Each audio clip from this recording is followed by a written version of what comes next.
Hello everybody. After reflecting on a couple of the videos that I made previous this one, I started to see yet again another pattern, which is quite interesting, I would say myself. This pattern has to do with, um, let's say, the psychologists as people.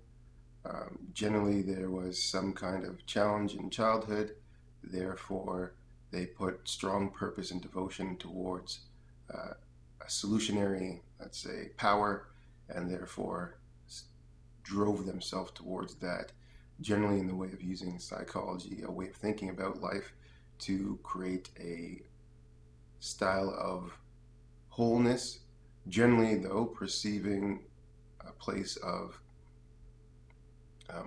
better and putting that better into the practice.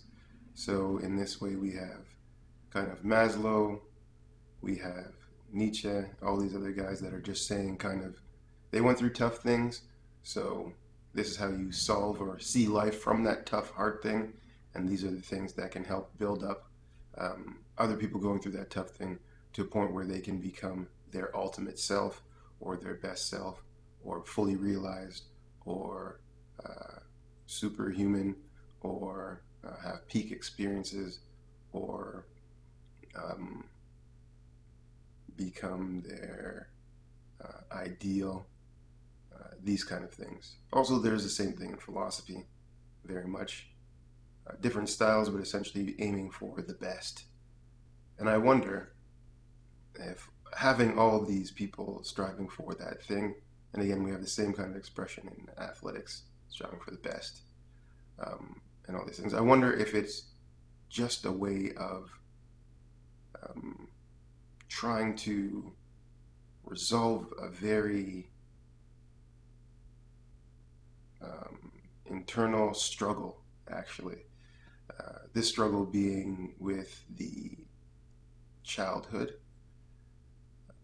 in a sense of there was something that was lost, and that thing that was lost created a striving for something to recover this lost thing. And this recovery had to be larger than um, the perceived loss of this thing. Well, in fact, probably not even larger, but to the degree that that loss was felt, there has to be an external work that fills that gap and therefore gives strong purpose to things. Um, if we're thinking along those lines, then we might say that on a basic level that they're striving for a normalcy in the sense that they just want to be normal. They just want to feel like they fit in. They just want to feel like they're loved, cared for, appreciated.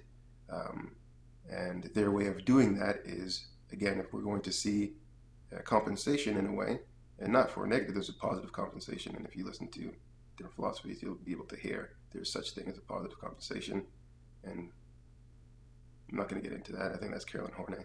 But anyway, um, with this positive compensation of doing this thing, it's because they weren't able to find the original, right? And one of the theories that I have is definitely that when you can't get the original thing, then there must be something that takes its place, and this thing must always be consumed in large amounts to make up for the moral version missing, the internal key that's lost.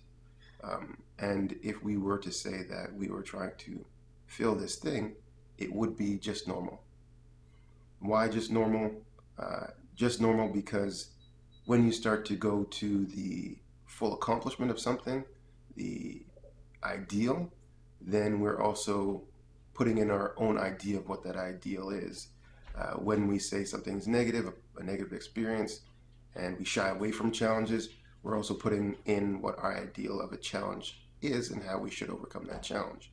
But if we're able to restore something that is just normal, just let's say the balance of it, right in the center, neutral even, then it allows the person to then move off of that and start to achieve whatever it is that they want to achieve from a place of kind of relaxed thought.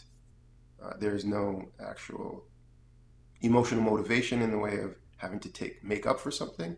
It is just truly following a passion for passion's sake, and therefore take things on. Now, this might be an ideal in itself, but because we don't necessarily know what it would be like for somebody to have, let's say, the normal human experience, as I defined in a different video, and then what they do from there.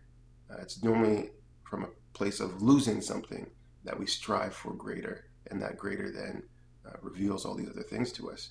But I just wonder if it isn't just the fact that we were looking for normal in childhood, didn't get that normal, therefore we tried to have a kind of childlike view of getting this normal in adult life, which generally then results in work.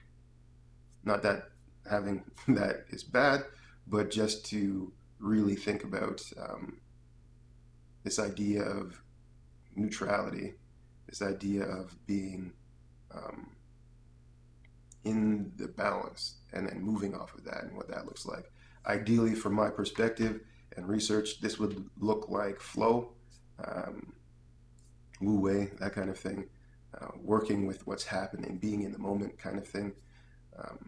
And in that way, we can have more of a taking in of experiences rather than a kind of emotional predetermined path that allows us to actually block out the flow style stuff.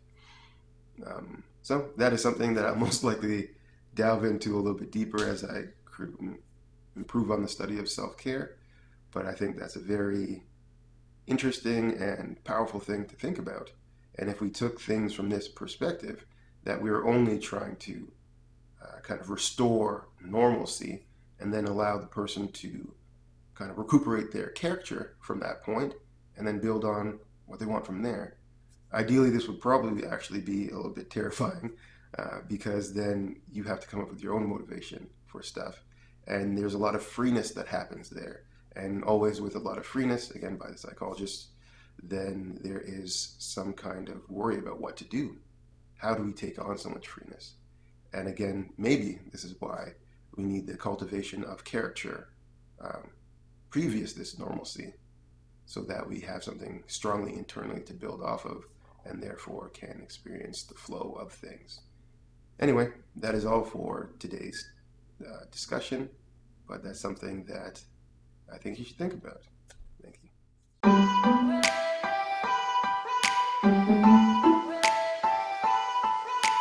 you.